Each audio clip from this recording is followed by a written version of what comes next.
Hello hi friends, ఈరోజు పిల్లలకి ఎంతో ఇష్టమైన వినాయకుడి స్టోరీతో వచ్చేసాను. స్టోరీ చెప్పేసుకుందామా? ఎప్పుడో చాలా కాలం క్రితం అందమైన కైలాసంలో పార్వతీ అమ్మ తన భర్త శివుడు లేని సమయంలో తనని కాపాడేందుకు ఎవరో కావాలి అని అనుకుంది. అప్పుడు ఆమె తన ఒంటికి పెట్టుకున్న నలుగుతో తీసి పసుపుతో ఒక చిన్న పిల్లని తయారు చేసింది. తన ప్రేమతో అతనికి ప్రాణం పోసి పేరు పెట్టింది గణేశుడు అని.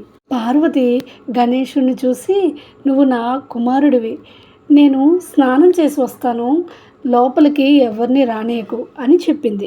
అమ్మ చెప్పిన మాట వినాలి కదా, అందుకు గణేశుడు కాపలా కాశాడు.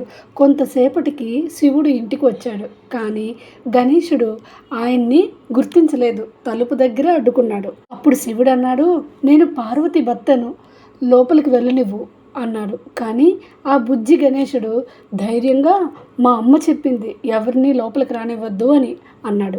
అప్పుడు శివుడికి కోపం ఎక్కువైపోయి ఆ బుజ్జి గణేశునితో యుద్ధం చేశారు. గణేశుడు ఎంత ధైర్యంగా పోరాడినా చివరికి శివుడు గణేశుని తలను నరికివేశారు. అలా గణేశుడు పడి ఉండడం చూసి పార్వతీదేవి చాలా బాధపడింది. ఆమె ఏడుస్తూ, నా బిడ్డని నువ్వు చంపేశావు అంది. ఆమె దుఃఖం మొత్తం లోకాన్నే కదిలించింది. ఆమెను శాంతపరచడానికి శివుడు ఆమెకు మాటిచ్చాడు. ఏమని? నేను గణేశుణ్ణి మళ్ళీ బతికిస్తాను అని.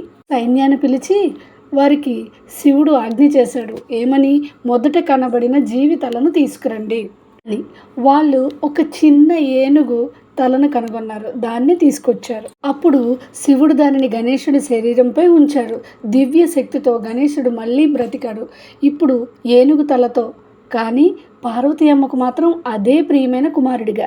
అప్పుడు శివుడు కూడా ఆశీర్వదించి, నువ్వు నా కుమారుడివి కూడా, ఇక ముందు అందరూ కొత్త పనులు స్టార్ట్ చేసినా నిన్నే ముందు పూజిస్తారు అని ఆశీర్వదించారు. కాబట్టి పిల్లలు, మనం గణేశుని పూజిస్తే మనకు మంచి విద్యా బుద్ధులన్నీ వస్తాయి. ఫోన్స్లో రకరకాల వీడియోలు చూసే బదులు ఇలాంటి విజ్ఞానం కలిగించే వీడియోలు చూస్తే మీకు చదువు వస్తాయి, మంచి బుద్ధి లభిస్తుంది. నేను పిల్లల కోసం ఈ చిన్ని గణేశుని వీడియో డిజైన్ చేశాను. డిజైనింగ్లో భాగంగా ఇలా స్టోరీ బుక్స్ కూడా నేను తయారు చేస్తాను. మీకు కావాలంటే వెంటనే నన్ను సంప్రదించండి. నేను మీ లలిత మిత్ర.